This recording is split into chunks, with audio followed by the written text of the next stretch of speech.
Who's here on site, good to see you.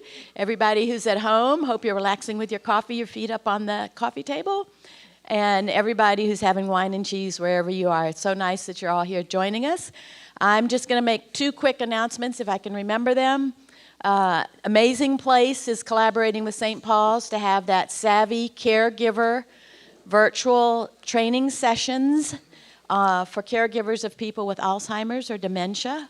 It starts Tuesday. It's 11 to 1 every Tuesday for 6 weeks. If you want to sign up for it, of course, to get the Zoom link, you'll need to contact Amazing Place, okay? It's a fantastic course, I hear, very helpful. So you just need to either go to the website or call Amazing Place. If you are here on site, there are a few flyers in the back. Okay, everybody good on that? Yes? Where? There's an email address, but I don't know if there's a registration. Okay, great. There is a at Amazing Place, or is where you can register online. Okay, super, super. Thanks so much for that info. Secondly, Ordinary Women is collaborating with Boynton Church to try and establish an after-school music program. And yeah, it'd be fabulous. As you know, Boynton Church is our fellow Methodist church in the 3rd Ward. And you know what we're hunting for? Musical instruments. That guitar in your closet that you meant to take up during the pandemic, but didn't quite get to it. Or that old recorder that your child had 20 years ago, or any musical instrument, we're looking for them. So if you'll look in your closets or in your extra bedroom or whatever right now, we'll have more details about how we can get those instruments from you soon. And the only last announcement is we are still collecting financial donations for worthwhile causes. So don't forget to go to drop something in the brass plates at the doorway. And that's it from me. I'm going to turn it over to this great couple here. Couple. Wow. Hello, honey. Hi. I took my girlfriend out for dinner Friday night. Did you tell her about me? I didn't tell Sherry either. Okay, I have an announcement.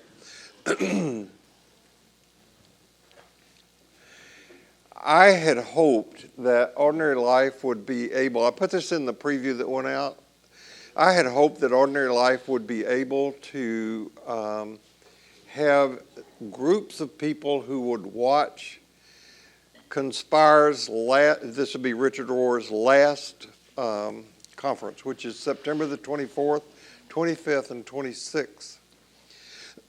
And Diane Schinke, who's not here today, was going to organize that. But her reading of the website said that it did not look like it was possible to do small groups. You can look at it and you might change your mind about that. But if we could organize something so that as small groups we could attend this would be Richard Rohr's last conference. It's going to be virtual. There's no in-person attendance. I think registration, therefore, is kind of unlimited. And the speakers are people that you have either met in this room or you have heard us talk about over and over and over. One of them is Jim Findlay. One of them is Barbara Holmes. One of them is Jackie Lewis, who was here with us during the pandemic. Brian McLaren is going to be one, and Richard Rohr. So it's September the 24th, 25th, 26th, and you can gain more information by going to cac.org. Easy to remember, Center for Action and Contemplation.org. So I'm thinking that if we could work out some small group thing that Ordinary Life would pay for registration for that. Yes, I don't see why we couldn't just project it, broadcast. Well, Diane said it didn't look like from the website that was a possibility. So if somebody is more technically skilled than either of Diane or me, then if you look at that and come back next Sunday and say, hey, we could do this, that would be great, because I think it would be a good thing for us to do. We could look at Richard until he agrees. Mm-hmm. Yeah, but he's not in here yet. Yeah, he would be someone to ask about that too. For Father Richard Rohr has influenced me in a lot of ways for a long time. I've quoted him a lot. I've been so glad to have met him, to have been engaged with him, to not only attended conferences, but also to have attended a male rite of initiation program that he does. So there were two other guys. Josh went. Dean McKenzie went from this group to go. So I just have the most admiration for Rohr. And if anybody is looking for a book to read that really will get you grounded in the kind of spiritual practice and discipline, his book, Everything Belongs, is probably his most popular book, although he's written a shelf full of books that I would recommend. Okay. So we dedicate this time today to our growing understanding and acceptance of who we truly are, growing in our understanding and awareness of who our neighbor is, and learning to love them as if they were us because they are, and growing in our understanding and skill in relating to the mystery that not only contains all that is and all who are, self, other, and mystery, so that we can know that better. And no matter who you are, no matter where you are in your spiritual journey, you are welcome here. So last week, we gave you an assignment. Remember? Oh, a lot Don't of blank look at faces. me like that. Last week, we used as a launching pad a story that Jesus told about a man who stumbled across a treasure hidden in a field. And we sent you out with the invitation to be open to discovering treasure. So how did you do? I want you to notice the rush of hands that go up into the air. We'll mail you your grades this week with comments. It's harder than I thought. What? I didn't hear that. What? That's harder than I thought. Yeah. It's harder than you thought. Yeah, so I just kept asking and saying, show me what I can't see. I am open to seeing, but I can't see. So, That's a beautiful prayer. If you didn't hear it, it was, show me what I can't see. yes. Yeah. Lucas, I didn't seek it, but it found me. what'd you find? Just presence.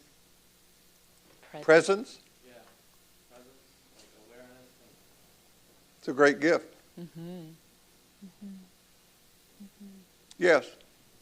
we visited some friends in Maryland, and they were having 17-year visitation of cicadas. Mm. And I discovered the field, the forest, the floor of the forest was littered with the remains of cicadas. And it may seem like, ooh, a bug, but it was a representation of the cycle of life like I've never seen it before. And I decided to make an artwork out of the cicadas that I smuggled back on the airplane. So if we get a cicada outbreak here, we know who to talk So to. since we don't have a mic on him, can you paraphrase what he said? Being in Maryland and seeing all the carcasses, really, of cicada shells, we're in this 17-year cycle of cicadas emerging and bringing some home to make an art piece. So we'll see what you make out of that. Maybe a coat with cicada shells. Yeah. So one of the things that has motivated me for much of my life has been trying to figure out a couple of things. First, is there a treasure map that I can use? Something I could use to guide me on my quest for what at the time I referred to as peace of mind. I don't use that phrase anymore. And the second thing that has guided me is by observing those people whom I have concluded have found the treasure. I've been very curious about how they did that and what they had done to have it for themselves. And I think this searching process has been very, very fruitful for me. One of the most important things I have discovered is that by simply embracing other people's beliefs and mimicking their behaviors is like trying to quench a thirst by drinking sand. You can't ape somebody else's authenticity. That doesn't work. But I do think that there are several characteristics that mark people who have found the treasure. For one thing, they have a quiet sense of confidence about life and about who they are. Their identity is lodged in their being, not in what they do and what they have. And they have come to know that their ego is not who they are. They're compassionate people. One of the hallmarks of the spirituality of Jesus was his ability to be inclusive. And being able to practice inclusivity in the world begins by being able to include all parts of oneself. And this cannot be done without having a daily spiritual practice of some kind, a willingness to go within. And for me, this has been involved in being able to work with my dreams. That's been incredibly important in my own growth and development. And also being able to work with my projections and transferences. All the relationships we have with other people, with our intimates and strangers alike, is marked by these two things: projection and transference. A projection is when my psychological contents, mostly unconscious but also conscious, leave me and enter the outer world seeking something, usually a person, upon which to fasten. As I said, we do this not only in our intimate relationships, but we do it with politics, political parties, politicians, media stars. We do it with our pets. So my dog doesn't really love me? I think your dog probably thinks you're the food god. Yes. And that's an important thing for the dog. And the other dynamic, also unconscious, is transference. And transference is when I transfer to someone else my personal history in regard to the kind of experience I'm having. I know exactly what you're thinking. That's transference. That's transference. Or the assumptions we make about what other people think, about their motivations, and all that stuff. We can give this also to media stars, our pets, our partners, our church, our government, and so forth. But what happens in the transference process is that we relinquish our adult responsibility. And one of the hallmarks of the spirituality that we're trying to communicate is a grown-up spirituality of mature people. So that when we are involved in active transference, we avoid, we comply, we try to control, we do everything except just be with what is. So people who found the treasure that we are talking about are growing in their ability to be free of these two things, to be aware of them first and not to be caught by them. When we assume that we know exactly what someone else is thinking or why they did what they did, projection and transference are actively at work. People who have found the treasure are also people who have an attitude of gratitude. This is why I encourage you to keep a gratitude journal. They're comfortable with solitude and silence. They don't have to have the TV on all the time. They don't have to have the radio on all the time. And at least this is true for me in my evaluation of others. It might not be true in your experience, but these people who have found the treasure are joyful people. They're happy. They smile a lot, like the Dalai Lama, like Thich Nhat Hanh. They are just joyful. And I have come to the belief now that I'm much closer to the end of my life than in the beginning, that the reason for this is these people are not afraid of death. They know that nothing lasts, and that attempting to hang on to things and people keeps them from changing and growing. Trying to hang on to things is like trying to jump into a lake and swim with a 500-pound rock tied to your feet. Those people who most fear death are the ones who most fear life.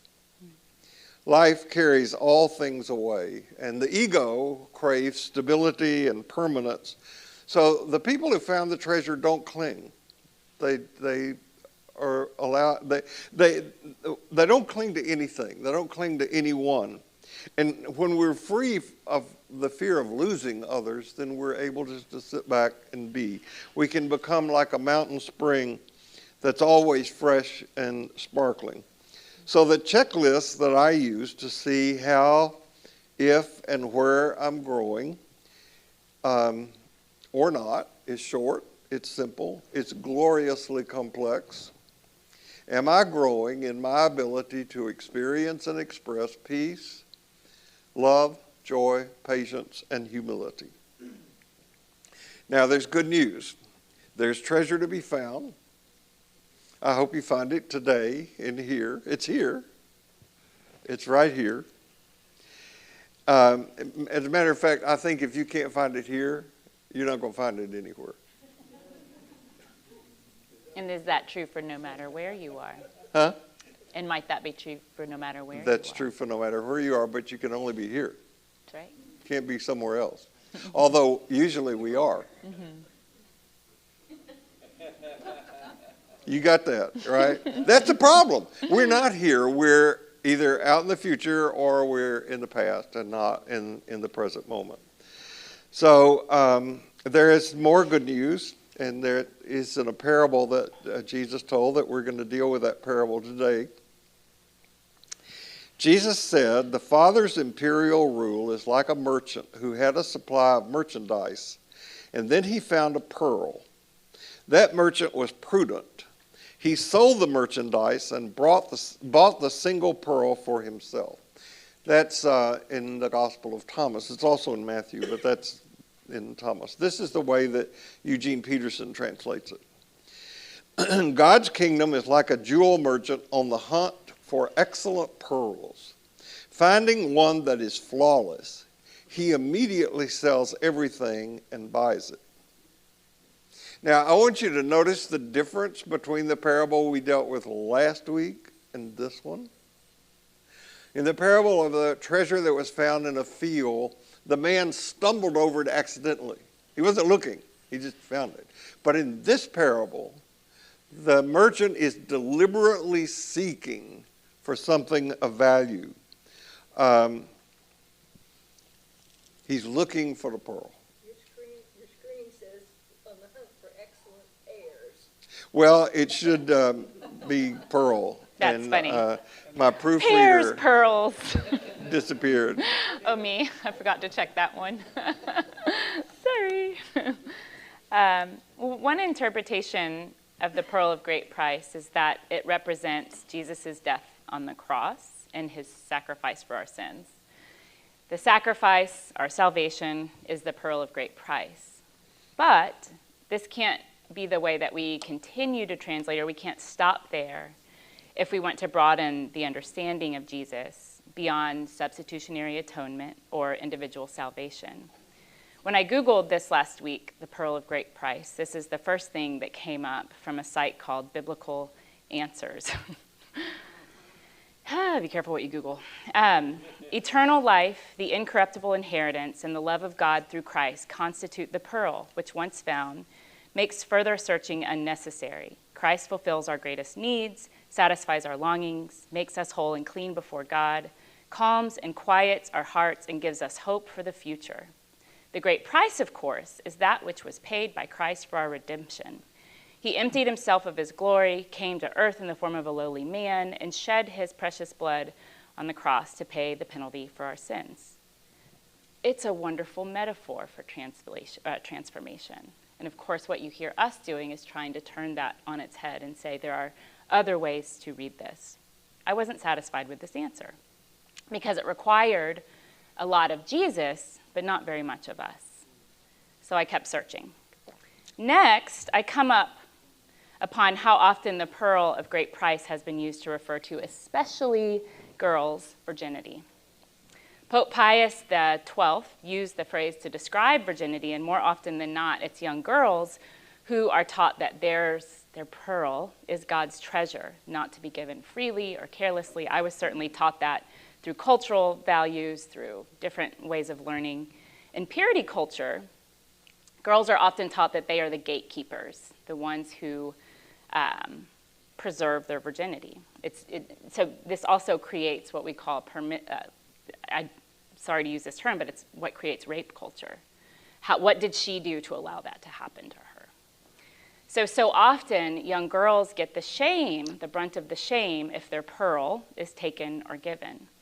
There was something that I came upon called the cult of true womanhood that was prevalent among 19th century upper middle class white women. A true woman, it says, possessed piety, purity, domesticity, and submissivity. I can't even say it. I'm not pious because I question too much. I'm not pure because I swear too much. I think I might be domestic, but I have a lot of help from my husband, and I'm not submissive. So I'm not really a good candidate for this cult of true womanhood. This did not pertain to indigenous, immigrant, or black women because of prejudice, social standing, and the general lack of personhood given to anyone who wasn't white.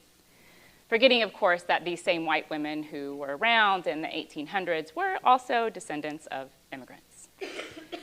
So I found myself twitching a little bit when I read this statement about the cult of true womanhood. This is a magazine that was popular among this cult. The ideal woman was expected to act as a status symbol for men and reflect her husband's wealth and success, and was to create babies and care for them so that her husband's legacy of success would continue. But she was also seen as the angel of the house, whose purpose was to guide her family morally because of the perceived importance of the role. This ideology was imprinted on girls at a very young age. They were taught to value their virginity as the pearl of great price, which was her greatest asset, and to develop the skills to manage a household and rear children. But they were also taught to see themselves as a pillar of strength and virtue who was key not only in providing her husband a proper image, but in raising boys who would later have a direct impact on the success of the nation. Some of those values are not bad, right? Strength and wisdom and caregiving, but then you put that only in the very gendered role of what it means to be a woman, and it's limiting. So I wasn't satisfied with that explanation. It demands what? Was that written by a guy? Oh, I mean, who knows? I didn't, as soon as I read that, I was like, I failed. I do not belong in this cult of true womanhood. But again, this demands much of women in very gendered roles, but it doesn't demand much of our society to create wisdom, to create equity, to create gender inclusivity. So I kept searching. How many of us have read The Scarlet Letter at some point in our lives? I read it in high school. I don't think I've read it since, but it's one of those images that stays with you, the Scarlet Letter. It's a common term. The Scarlet Letter is a term used to describe something that has followed you, a shame that has followed you. So Nathaniel Hawthorne wrote this book in 1850, around the same time that the cult of true womanhood was in its full form. So he was thought to be one of the first transcendentalists who believed in the individual right to pursue spiritual transformation apart from the largely Puritan society and the Puritan church. In the Scarlet Letter, when I read it, you're aware of the Scarlet Letter, yes, what it means. We still use it, as I said, to describe a stigma or a mistake that one has made that you drag along, right? In Puritan America, known adulterers really were required to wear an A if they had committed adultery, to signify that transgression to the public. We still stigmatize single mothers, who are some of the strongest people I know. And as well as women, we stigmatize women and girls for embracing their sexuality, for expressing it. Women are called sluts, while men are called studs. The novel explores some pretty big questions and challenges the status quo. What is love? What is sin?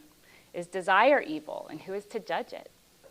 I'm not going to offer a lot of literary analysis, but I want to point out a couple characters. Hester Prynne, who is the woman required to wear the A around her neck for the rest of her days because she's pregnant with the Reverend's child, challenges this meaning, the meaning of the A, in many ways. Instead of a symbol of shame, she allows it to become a symbol of her identity and independence. And the Reverend is not required to wear any visible symbol of his transgression and is able to keep his role in her pregnancy secret until he's racked with guilt on his deathbed and admits to being the father of this young girl. Hester gives birth to this baby, and she names her Pearl, which is a direct reference to the pearl of great price. In the parable, in the book, it says, "Pearl, for she is of great price." So partly she names her Pearl because having the child cost her so much, but also because she finds great value in raising her and being her mother. Pearl, in many ways, may better be understood as a symbol than an actual character. Yes, she's a physical consequence of a transgression, but it's also obvious in the novel that she's a sign of her mother's great strength and courage, her willingness to give up her ego, her possessions, to love and raise this child. She was deemed illegitimate, and as a mother of an illegitimate child, they were forced to live outside of the village. So they live outside, and they can come back to the village just for works of care and service. Hester does become respected for her needlework and her knowledge of plants and their medicinal value. And Pearl, her great treasure, grows up this free-spirited, wily young woman, unbound by the rules of the Puritan church, and she's sort of allowed to become herself. She also represents the conscience of the community who rejected her. So every time the community sees her, they're aware that they've rejected her, right?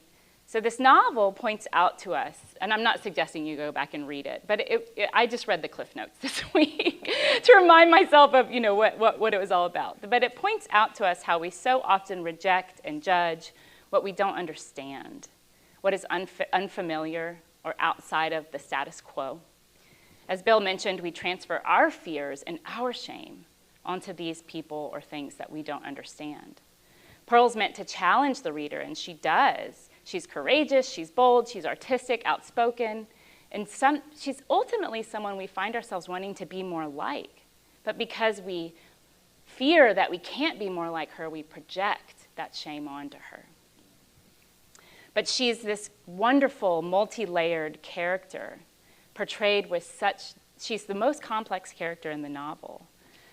And our own Pearl of great price is never a single layer. It's never just about our exteriority or what we look like. It's never about our virginity. But it's about how we reveal our inner nature with courage. Expressing her unbound nature is what I think it means to be found by God. Or as the title implies, one of the clues that Jesus has found us. What Hester finds in Pearl is that there's nothing, not a thing, that cannot be transformed by love. She learns to see that her daughter is not born out of evil, as she was initially taught. This is an evil child, born out of lust and desire. She learns, no, this child is love. So as she learns her daughter's spirit, sees how free she is, she says, throughout all there was a certain depth of hue which Pearl never lost. She realizes that love is the most powerful antidote to shame. So I think that being found is allowing ourselves to be loved and be love in more free and open ways. And that's what I think Hester learns in raising Pearl. So this parable that we're looking at is really unique in the collection of parables we have from Jesus, because it is the only parable that we have that deals exclusively with a member of the upper class. There are upper class people in other parables, but they are always interacting with somebody of the peasant class. But here, this merchant stands alone.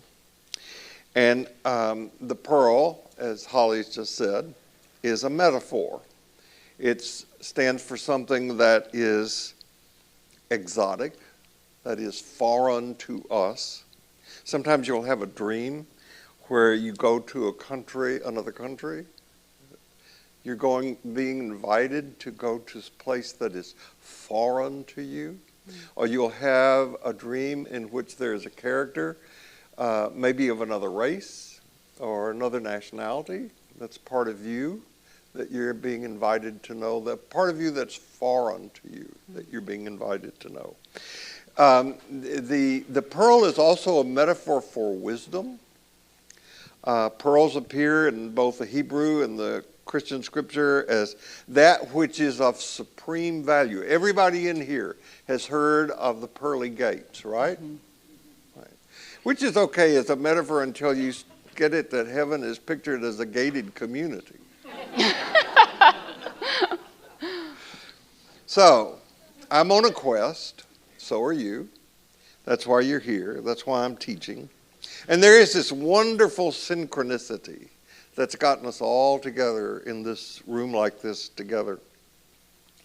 So one of the great metaphors in all the great religious traditions is that of searching and finding. Jesus told a lot of stories about searching and finding. The one we dealt with last week, and we're going to begin taking a deep dive into what is known as the parable of the prodigal son, but it's really a parable about a man who has children, at least 2 children. Holly's going to contend more when we get to it. Daughter?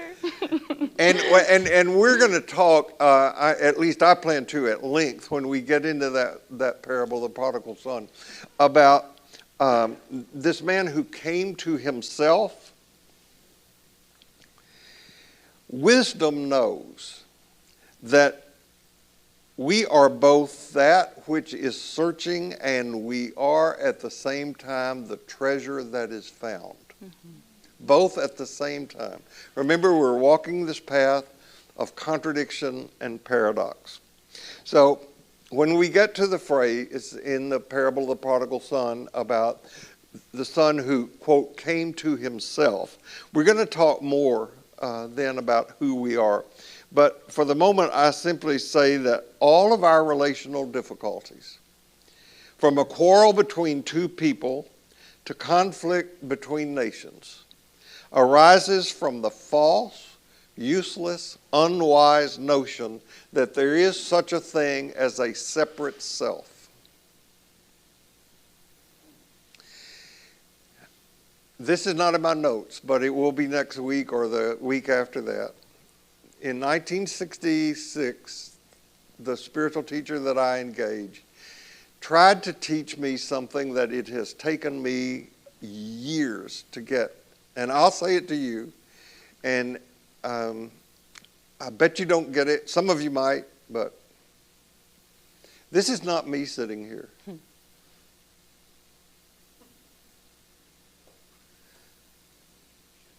This is a part I play. I hope I play it with authenticity. But this is not the part that Sherry will want to see across the dinner table tonight. That's another part. Consider the pearl of great price, Sherry. And what's tricky is that there is a role in here somewhere that I play that has as part of its script that it says from time to time, but this is really me. But that's still just a part. We'll get there. As I said, I didn't get that. I didn't understand that the first time. No. As Holly has said, the pearl is in the parable is not Jesus. Jesus did not talk about himself that way. Nonetheless, it is worth raising the question, have you found Jesus? Because the Jesus most people know is an invention that people in the church have created to meet their needs and support their values. Jesus did not share our values. His understanding of the world had nothing in common with our thinking. And the various doctrines and rituals created by the church, especially that of his atoning death on the cross for our salvation as individuals, which you don't exist as, are things that the historical Jesus would never have recognized or understood. So it's important that we find the right Jesus. And I'm grateful for the scholars and scholarships that contemporary archaeology and historical research have provided for us. The Jesus defined is the revolutionary Jewish mystic who is presented to us in the teachings of Jesus, not the teachings about Jesus. Further, this Jesus that we need to find is on the other side of any line we draw in the sand to separate ourselves from other people. Anytime a line is drawn, you can bet your bottom dollar Jesus is on the other side of I it. bet he erases it. Huh? He just erases He it. erases the lines. But we keep drawing them. Yeah, keep trying. You take a spaceship up get in the space shuttle and look down, there are no lines. Mm-hmm. There are no lines on the earth. So two of the primary components that you will find when you find Jesus are forgiveness and inclusion. Our very divided, divisive, fragmented time and society really need these two things to be experienced and expressed. And we're the ones that have to do that, first in here and then out there. It is so ironic to me that so many of the people who want to insist that Jesus is the way have created a theology where Jesus gets in the way. One of the reasons I want us to do, after we do the gospel, the parable, we're going to spend maybe at least 3-4 weeks on. I want us to do a deep dive in the Gospel of John for one reason I've never taught it. Well, neither have I. We're on the same page there. Oh, I think that it will aid in our being able better to answer the question, have you found Jesus? One of the things that strikes me so much about as we're reading the John Shelby Spong book is that he's so clear that Jesus was very Jewish and that John is a very Jewish text. And so it's a great book. And if you start reading it, I encourage you to kind of read along as we go through John. The book is the fourth gospel, Oh, yeah. I Tales should of a mention Jewish that. Mystic. Yeah, I have a hair. It's tickling my face somewhere. Anyhow, the other thing I started researching was how a pearl is formed, an oyster that creates a pearl. I don't know what the writers of this parable or even Nathaniel Hawthorne knew about the formation of a pearl, but it is such a great metaphor. First of all, pearls are the only gemstone that come from within a living creature. This is a creature with a beating heart. These words are so tiny on the anatomy, but it has a heart. And a pearl comes from that. Second, the formation of a pearl is the oyster's way of protecting itself from foreign substances. You can read that two ways, but I want to explain how I read it. When a perceived danger slips into the oyster between its mantle and its shell, it irritates the mantle. So the oyster secretes a kind of substance. So think of it like we get a splinter, right? Our body immediately reacts and it starts trying to get rid of the splinter. The oyster, instead of trying to get rid of the splinter, secretes this substance made of calcium carbonate, which is the same stuff that the shell is made out of, around the splinter. So it encapsulates this irritant. It's the same substance, the same nacre substance that's used to create a shell. Anyone wearing pearls today? Nope. My granny had a set of pearls. So I want to say this again. Instead of rejecting the splinter, the oyster incorporates it, becomes one with this pain, this irritant, It integrates it and produces something beautiful. The formation of the pearl is an act of healing. That was incredible to me, to just sort of let that land on me. This nacre layering process can take months, so it can take 6 months, it can take up to 5 years. So rest assured that this transformation doesn't happen overnight.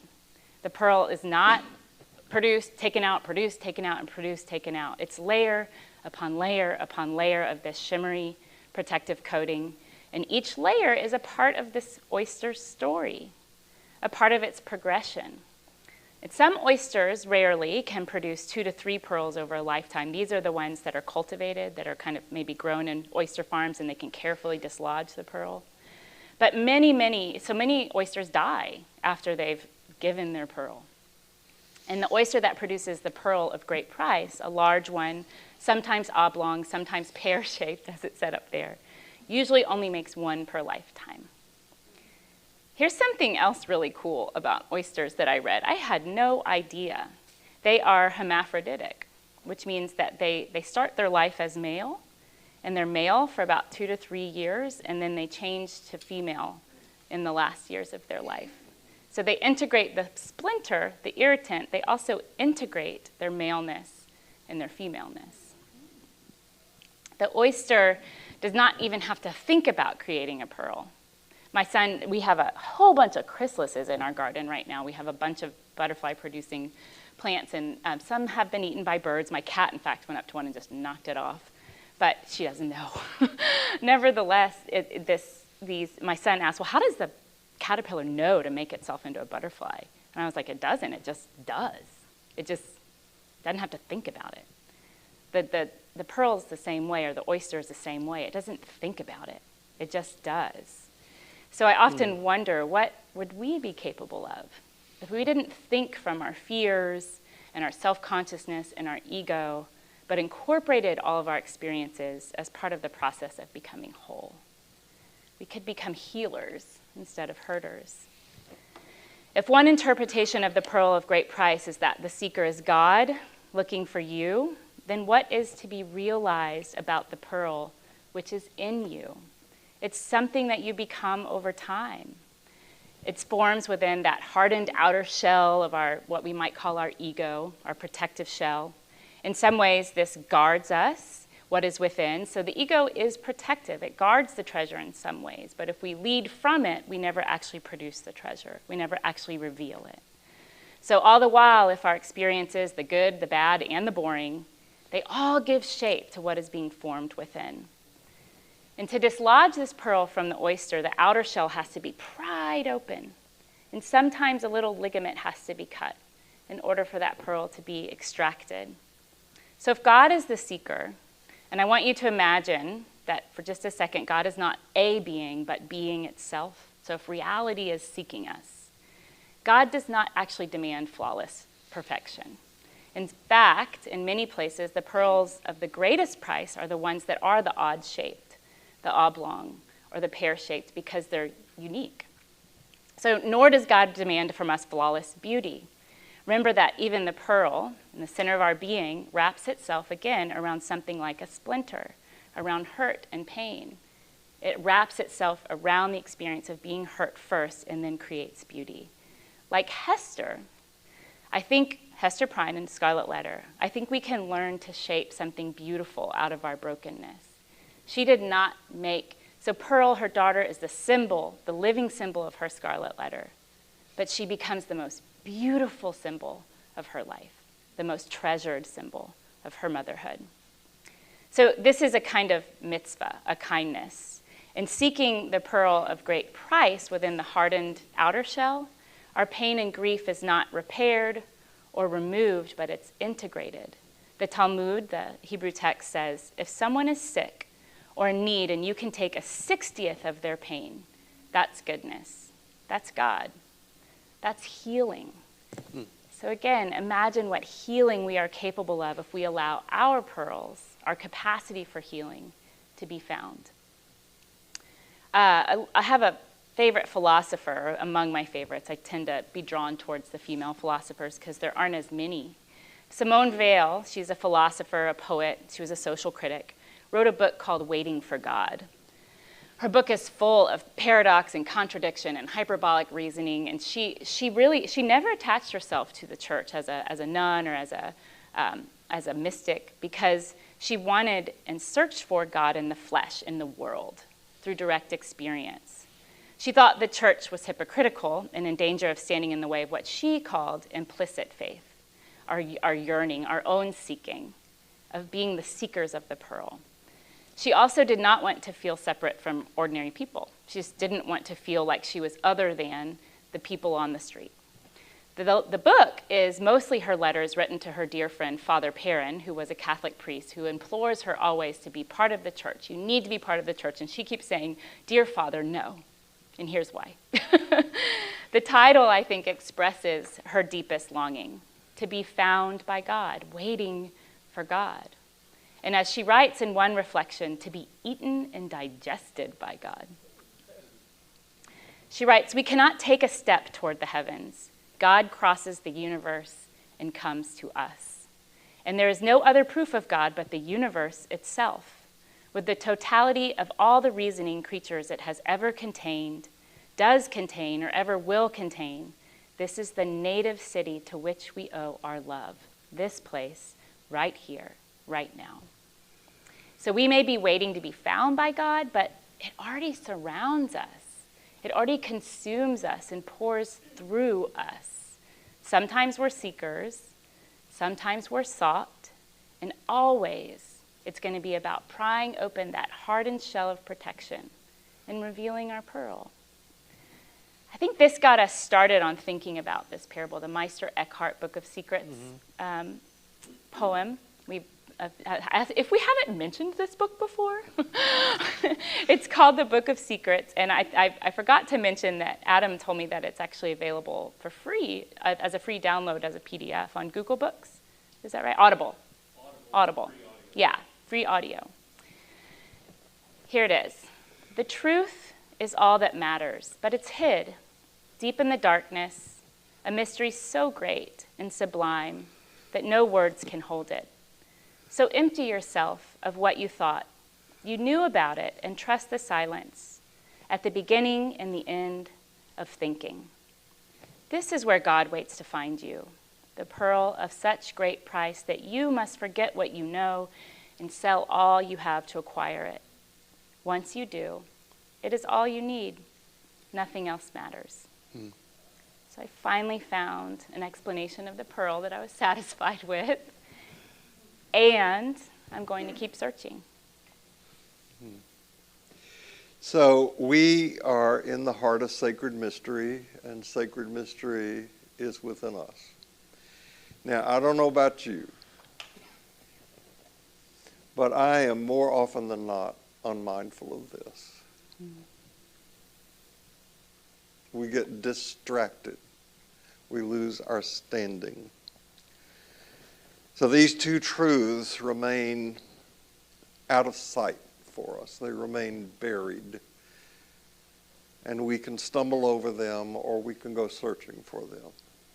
Either or both at the same time. But if we reside safely in sacred mystery, and that sacred mystery is within us, then there's nothing to be afraid of. There's every reason for joy that leads us to fulfill this, what I call moral obligation to be happy.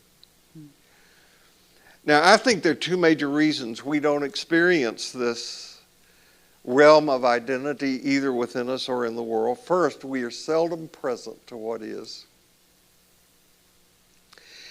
And second, we think we know who we are. And that gets in the way of knowing who we are. In both the parable we looked at last week, a treasure hidden in a field, and this one, the treasure and the pearl are found accidentally. Though one person was not looking, the other was. They're still found accidentally. They were spiritual accidents. And the reason we have an intense daily spiritual practice is to make us as spiritually accident prone as possible.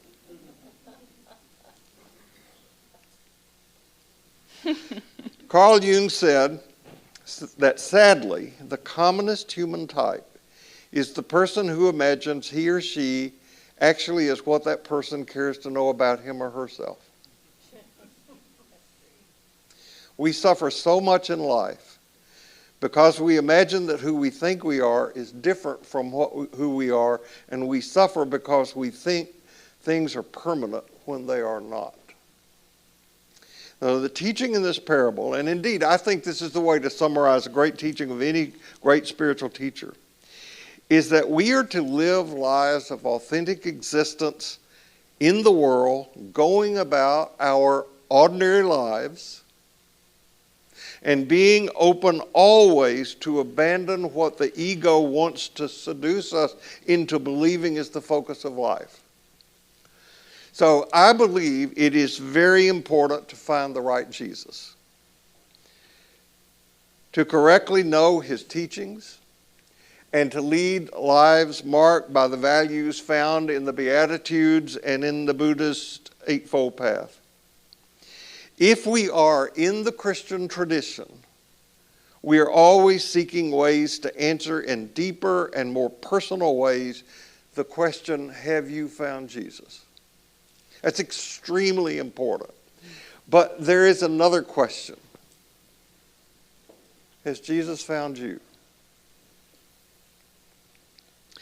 The merchant finds a pearl and does whatever is required to have it. And what Holly has said, you're that pearl.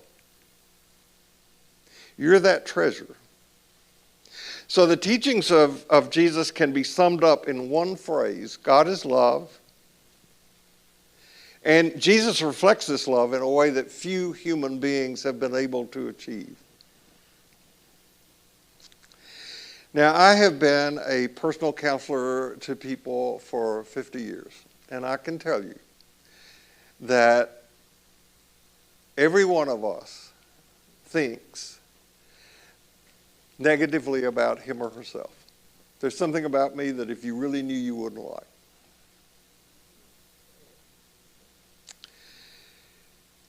There is an old legend that after his death, Judas found himself in the bottom of a deep, slimy pit. And for thousands of years, this is a parable, it's not true. For thousands of years, he wept his repentance. And when the tears were finally spent, he looked up and he saw way, way, way, way up a tiny light, a glimmer of light. And he contemplated that light for another 1,000 years or so. And then after a while, he began to climb toward it. The walls of the pit were dank and slimy. He kept slipping back down. Finally, with great effort, he nears the top. Then he slips back down, falls all the way to the bottom again. It took him many years to recover, all the time weeping bitter tears of grief and repentance. And he started to climb again. And after many more falls and efforts and failures, he finally reached the top. And he dragged himself into an upper room where there were 12 people seated around a table. And Jesus says, Judas, we've been waiting for you. We couldn't start until you came. Has Jesus found you? No matter where you go this week, no matter what happens, remember this: you carry precious cargoes, so watch yourself, and we will see you here next Sunday.